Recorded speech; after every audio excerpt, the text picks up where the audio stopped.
welcome to the HindmanCast, a podcast of the Hindman Settlement School, where we explore the history, culture, and people that make the Hindman Settlement School what it is today, and how this historic institution will continue to serve its mission of celebrating heritage and changing lives in Central Appalachia. I'm Corey Terry. And welcome to episode number 28 of the HindmanCast, and we're got another great episode lined up for you today and a great conversation, and we actually had to travel for this one, just a short distance from the settlement school up to Knott County Central High School, where our Dyslexia program director, Kayla Thacker, met up with a couple of students there named Isabella Sloan and Olivia Fugit, who are two students who have experience in our dyslexia program and also work with Kayla on the speech team there at Knott County Central. And they're going to discuss, how they were diagnosed with dyslexia at a young age and the challenges that they faced and how they have overcome those challenges in their lives in order for them to be successful. And this conversation just happens to coincide, coincidentally, with recent news that we received here at the Hindman Settlement School of federal funding cuts coming to the AmeriCorps program that we have here. And that program places tutors in local schools all across our region in several different counties, helping to ensure that each and every student that struggles with dyslexia or just struggles with reading and math in general has the services that they need in order for them to be successful. And that gives them one-on-one tutoring, much like what we do here in our summer school program, but gives that to them on a daily basis rather than just something that's happening in the summer. So it's a very important program that we have here at the Settlement School and is currently at jeopardy of not being able to continue into the coming years. So we are actively working on creating funding sources for that and trying to figure all of that out. But this episode is great to show you the importance of such a program and how it can be so impactful in the lives of students. And we will talk more about ways to donate and ways to get involved with that after this episode, but we will get into the conversation. And just as a note, we were in a school near the end of the day, so there are several times there are announcements that come over the intercom and kind of bring a distraction, but it's all okay, and we will continue on. Things like that drive somebody working with media a little bit crazy, but you just had to deal with it. It was out of your control. But anyway, we'll get to the conversation with Kayla Thacker and the students Olivia and Isabella. My name is Kayla Thacker, and I'm the director of Dyslexia at Hindman Settlement School, and I'm going to be your host today. Thank you for joining us. I'm also going to be joined by two incredible, or at least in my opinion, high school students, Isabella Sloan and Olivia Fugit. And they both have personal experiences with dyslexia, and they've kind of agreed to be a part of this and share about their journeys today. So we're really excited to have them. And this message is really important because whether you are a teacher or a parent or maybe somebody who's navigating through dyslexia yourself, I think that there's power in having a source of encouragement. So we are going to dive in and get to know these young ladies. And I just kind of want to start, if we're talking about a journey has a beginning, right? And so I kind of want you guys to think back to when you kind of figured out or realized that you might have dyslexia. Like, what struggles did you have in school? Those sorts of things that kind of led you there. Okay, I'll start. Well, I went to a private school, third grade school, and so my class was very small. We had 8 kids in our class, and just one teacher. We didn't switch classes or anything, so I had one teacher for all subjects. And my mom was the teacher next door, so we had her there. So it was one of those things where it's like the teacher would be like, "Wow, she did so good on this. Look at this." And one day in third grade, my teacher had wrote a set of notes on the board for us to copy down. And on my notes, I wrote everything completely backwards, like words, letters, like everything was completely backwards, and they couldn't figure out what I wrote. It looked like hieroglyphics. And the teacher grabbed my mom, and they were trying to figure out what I'd wrote down, and my mom realized I did everything literally backwards. And so that's when my mom realized, like, she probably has dyslexia. And so 3rd grade was my starting point. Okay. And so you hadn't struggled, like previously you had done well in school, no issues, like you Yeah, had... I mean, I had those typical things, like with kids learning how to write in numbers and letters. I'd have the confused B's and D's and stuff like that. Yeah, I think it's really important that you said that too, because often we look at things like confusing the B and the D, and sometimes we kind of automatically think like, oh, that's dyslexia. But really that can be a sign of dyslexia. It can also kind of be a developmental thing as well. Yeah. So, and I'm always curious about, how your formative years up until 3rd grade were. So Isabella, what about you? Well, I went to Beaver, and my class was also very small. We didn't switch either. We had one teacher for every subject, just like Livy. But I went through my kindergarten year no problem, except for just my spelling, like, I don't remember what they would call those. Take them home and you study them and you come back and... different teachers call them different things. Sometimes they just call them like a spelling list, like your weekly spelling list for... Well, I started struggling really bad on that. And my first year of kindergarten, I was quoted to be lazy. So my mom agreed to let them hold me back. The next school year, I was continuing to do the same thing. My mom started to notice I was doing the same things my dad was doing, and he also has dyslexia. My mom, though, she does not have dyslexia. She was an amazing student. She was straight A's. She was great. My dad, on the other hand, he struggled all through school, and he actually dropped out of high school. Wow. So she started noticing that, and they wanted to hold me back again. So she fought against that. Whenever she went to fight against that, they were like, oh, she's just being lazy. She's just being lazy. And Mom finally had enough and was like, no, listen. And they pulled me to the side. I could spell the word that they wanted me to out loud. But whenever I wrote it on paper, it was wrong. Yeah, and I think there's a lot of really interesting things that you said there, and a lot of things that I pick up that in kids that I see too. I think it's really unfortunate that you were called lazy. I think that can be really tough to hear at any age, especially I can't imagine hearing that at a really young age and how that would affect me as a learner. But I think what I heard in that is that, and not taking up for, being called that or anything of that nature, but also if you think about what dyslexia is, it's really like unexplained difficulty reading, right? Like there should be no, like for all other purposes, you should be able to do these things. So, why is there this hurdle there? And I think that becomes the big question. So your teacher probably saw those things in you and then thought, well, she has to just not be trying because I know that she can do this, right?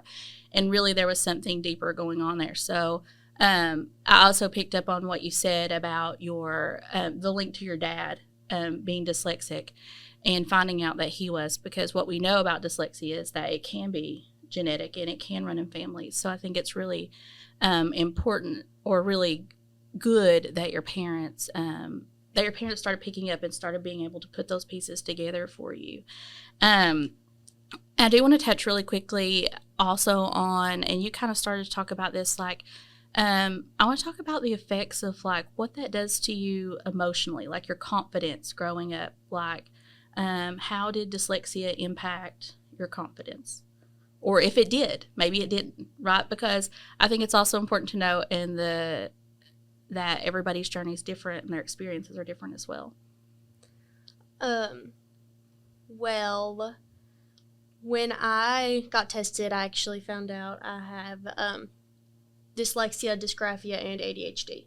So when they came back with all 3 of those, my little 3rd grade mind just went to something's wrong with me. I didn't know that any of this, like ADHD and dyslexia, were common.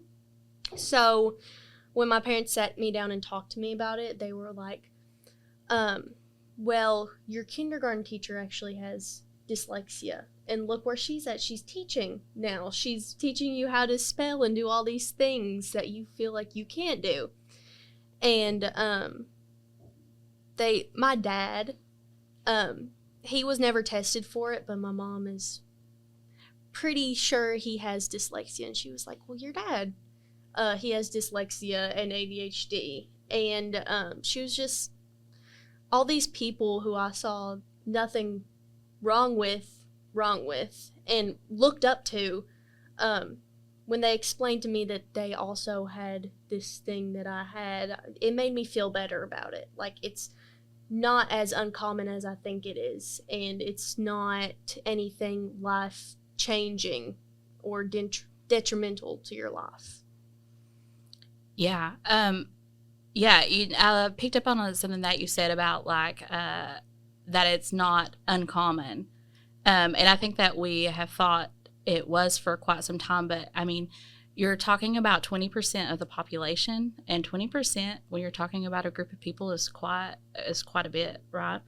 I think there's power in knowing that you're not alone. And I also think it's awesome that you have role models to look to, like your teacher and your dad. Yes. And I also think we use role models a lot. I think Henry Winkler is like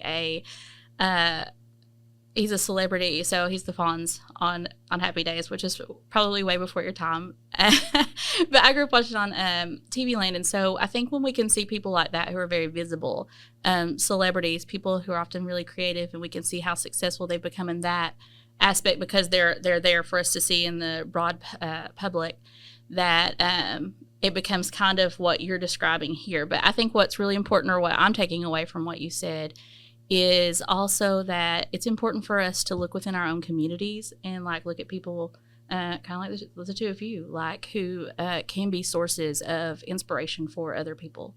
So that's really great. What about you, Isabella? Well, I've always been really good at history, and it's something that I've always loved to do. And so all of my friends in middle school would come to me wanting answers for, classwork, typical kid stuff, right? But they would start to read my stuff, and they couldn't understand it. And when they would ask me what it was, it would kind of embarrass me because I should be able to know how to spell those things. Another thing is like reading. If I read out loud, it's just really embarrassing because I stutter, I mess up, I have to ask what words are, and it just really makes me self-conscious. Did you experience that a lot in school? I know there's there's a little bit of a change in tide, but I know there was a time where you sit in class and you're waiting to be called on to read out loud. I don't know if that yeah. And so the feelings there of anxiety and dread. I don't know about you guys. I used to be a person who counted the paragraphs. I'd be like, during my time, we sat in rows. So I was like, I knew that if I was like the 4th person back, that I was going to have the 4th paragraph. So I would like go to the 4th paragraph and try to memorize it the best I could. But I think it's really hard to understand sometimes for people that hurdle or why that anxiety might be present. And it did it ever make either of you feel like negative feelings towards school? Definitely. Yeah, I did not want to go most days. Yeah, and I think that can be incredibly hard as well. And I appreciate getting to know that about you because I know you as quite different children grown up in your high school days, and so clearly you have definitely like done a really good job of dealing with any kind of challenge that you felt like you were facing. I do want to focus in for just a minute on. I know we talked about like how you kind of discovered that. The hurdles that you were having with classwork with spelling and with writing things back, mirroring things. So I want to talk to you about your screen. So you got screened. No, both of you were screened for dyslexia, and I know that both of you. Did you have any extra services like because of that helped you in any way that you want to share or talk about? Well, when I was diagnosed with dyslexia, my mom thought that it would be best if I got tutored to help with, like, try to find some strategies to help me with my reading and writing and learning overall. So I ended up going to the after school program at the settlement school for about 2 or 3 years, and it was really good to have that one-on-one time with somebody who taught me different strategies to things. And when I was little, I found myself really applying those in school. So yeah, just having that open for me to try to learn new things where my brain doesn't process things. My brain processes things differently than everybody else's. So I'm a very visual learner. So they focused on visual strategies for me, and I was able to apply those in classes, and that really helped me. That's awesome. Whenever I was first diagnosed, my mom and dad were both working. They both worked during the school hours, so I wasn't able to go to the settlement school for tutoring. But thankfully, Miss Hoteling was able to pull me out during classes, and she started pulling me out during kindergarten, my second year anyway.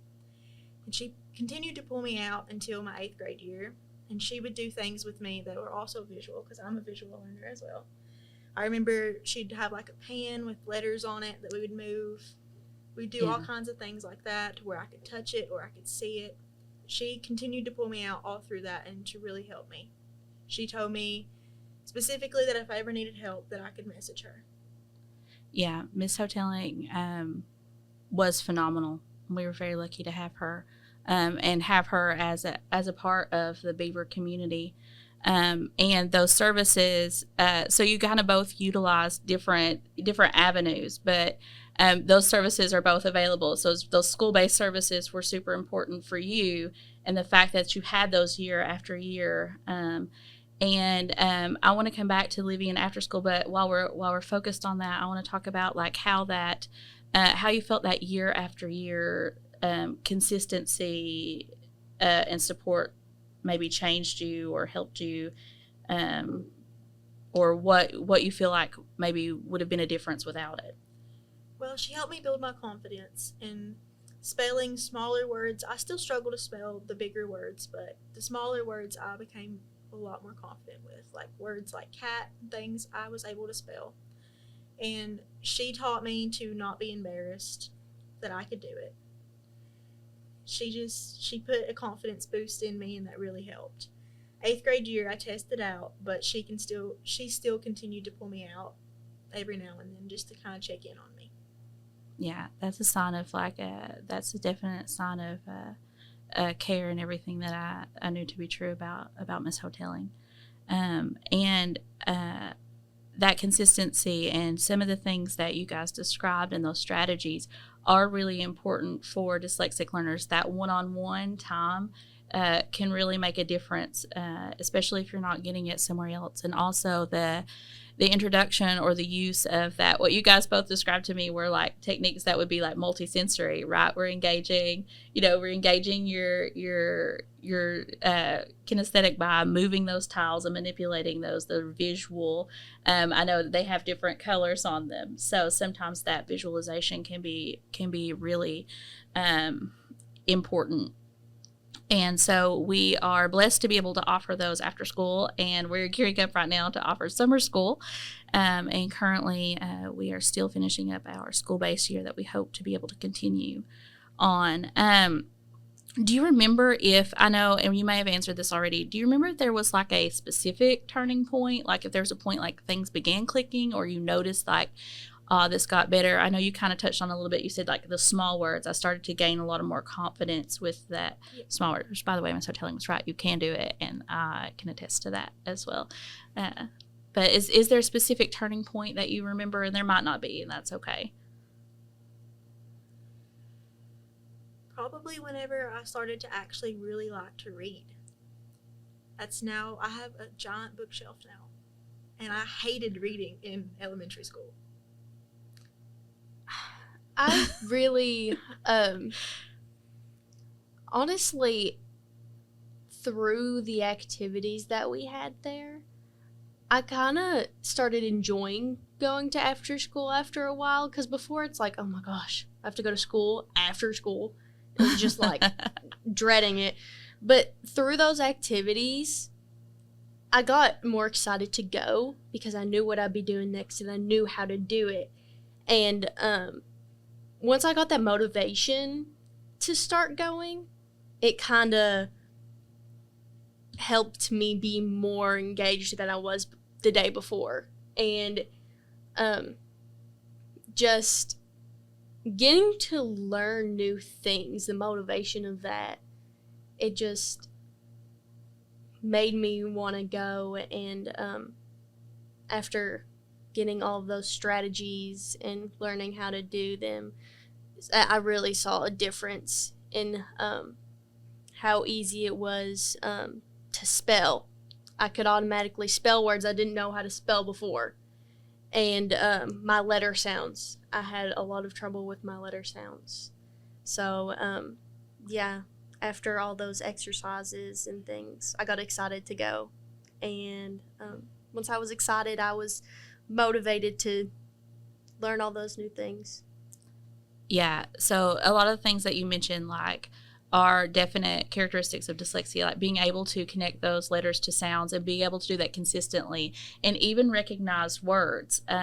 So what we notice is that sometimes students with dyslexia have a hard time holding on to or remembering or being automatic with words. So they may come to cat every time and need to sound out cat, or even have difficulty doing that as well. And so it just doesn't become automatic, which feeds into reading, right? Because then you're not reading smoothly because you're having to stop and decode every word, which you're right, can develop a really bad feeling toward reading. And I see that school-based all the time when a student comes to my table without confidence. And sometimes you get all kinds of different kids, and sometimes they're like stubbed up and like they don't want to do anything. And often it is because they don't have the confidence to do so. Or I hear students say a lot, like, I'm stupid, and things like that. And those things are really hard, for me to hear, which is why I think it's really important that students, if we had students who are listening to this podcast, that they know that,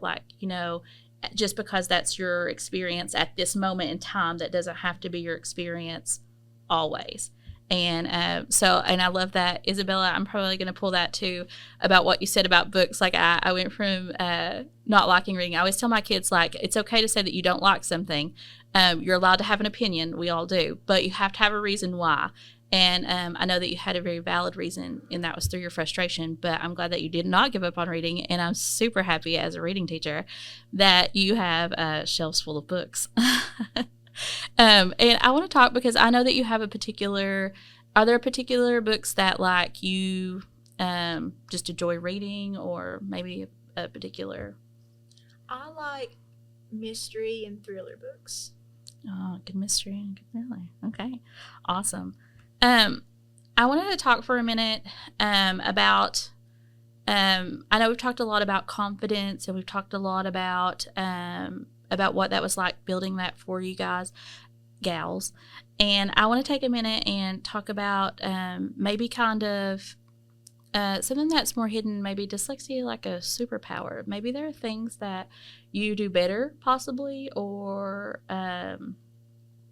things that you have been able to achieve at this level, and maybe dyslexia played a part in that, like as part of forming you.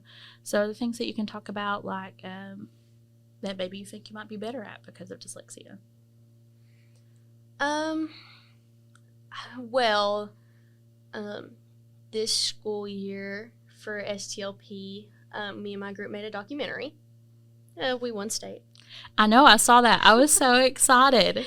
Yeah, and I think I've become really good at using like editing software and pictures just because I'm such a visual learner. I tend to be better at the technology Yeah. and putting things together to make them make sense. I think that dyslexia played a big role in that and how I can use technology. Because you find a lot of kids now that don't really know how to use editing software and stuff like that. And I think another thing is because it's through a screen with my dyslexia, and if I look at paper too long, the words automatically just jumble and get blurry. And through a laptop, I think it's better for me that way to be able to read. That's why I prefer online tests and stuff. And it's opposite for a lot of people, but for me, I'd prefer online things.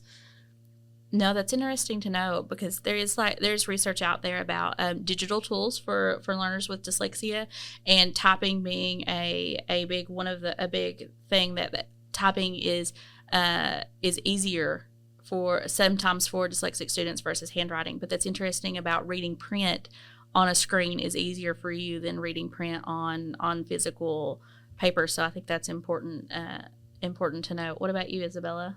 I think that dyslexia has given me a drive to go and work harder. I've struggled so hard, and I know this, so I want to push myself to do what I want to do. Like, I have a goal, and I'm going to do it. Yeah, and while we're talking about like that drive, I believe that about you and everything that I know. And while we're talking about that drive, I want to talk about what you told me right before we started this podcast, and I was really excited for you about one of your latest achievements too. I got into a college camp at UK for anybody who wants to go in and major for agriculture. I'm very big into horses, you know this. Yes, I do. So I'm not exactly sure what I want to go into, but I know it's going to be something with the agriculture field. And they accepted, I think, 40-some people from every county, I'm pretty sure. And I was one that got selected. It was based off of your grades and GPA, how you got selected, and it's all paid for. That's awesome. And yeah, that's a really great accomplishment. So you'll go this summer, and where was that? Where do you get to go to? UK. So you get to go to UK's campus and stay for a week. For a bit. Yeah. No, that's super exciting, and that's a really big accomplishment. And I want to go back to this documentary. I know you spoke a lot about using in your STLP. I also want to talk about that accomplishment. Can you tell us, like, from your experience, like, what was it like to be a STLP? Like, we're not talking about a small competition here, right? Right. So there were, I think, about 600 people there. Whoa. I mean, they're all sorted into different categories, but there was still a big chunk of people in the documentary category. Mm-hmm. So that was really stressful. They were announcing the finals, and they started at table 1, and I was table 551. Oh, wow. So when they announced, well, I was wondering how they announced, like, if you knew beforehand. Like, I saw a picture of like a screen like you guys popped up, and so they go table by table. Yes. It was actually a wild goose chase because we found out later. Well, the coaches had known we had made it onto the next round. The next round is what we thought. But when they announced all of our table numbers, they didn't announce our table because we were in the digital side of it, and we didn't have to do another round. So they were already announcing who won in Rupp Arena while we thought we had to present again. So they'd already knew that we'd won, but we didn't, and we didn't know what to do. So we rushed there in time to make it on stage, but it was a wild time. Well, I'm glad you made it on stage, and both of those things are huge accomplishments. And I want to talk about kind of our connection to each other, which we haven't addressed yet. And I get the joy of working with both of these girls in speech and debate. And so for those of you who don't know, there are lots of categories and to enter in speech and debate. And it is, I always tell people think it is not an athletic event. And I guess while it is not, technically, it is still a endurance sport. It takes a lot of work, resilience, confidence, a lot of the things that you girls have talked about here today. And so I was wondering if you could kind of touch a little bit on your speech experience as well. So, one thing about my dyslexia is I have an awful memory, which is really ironic because all the events I do are memorized events.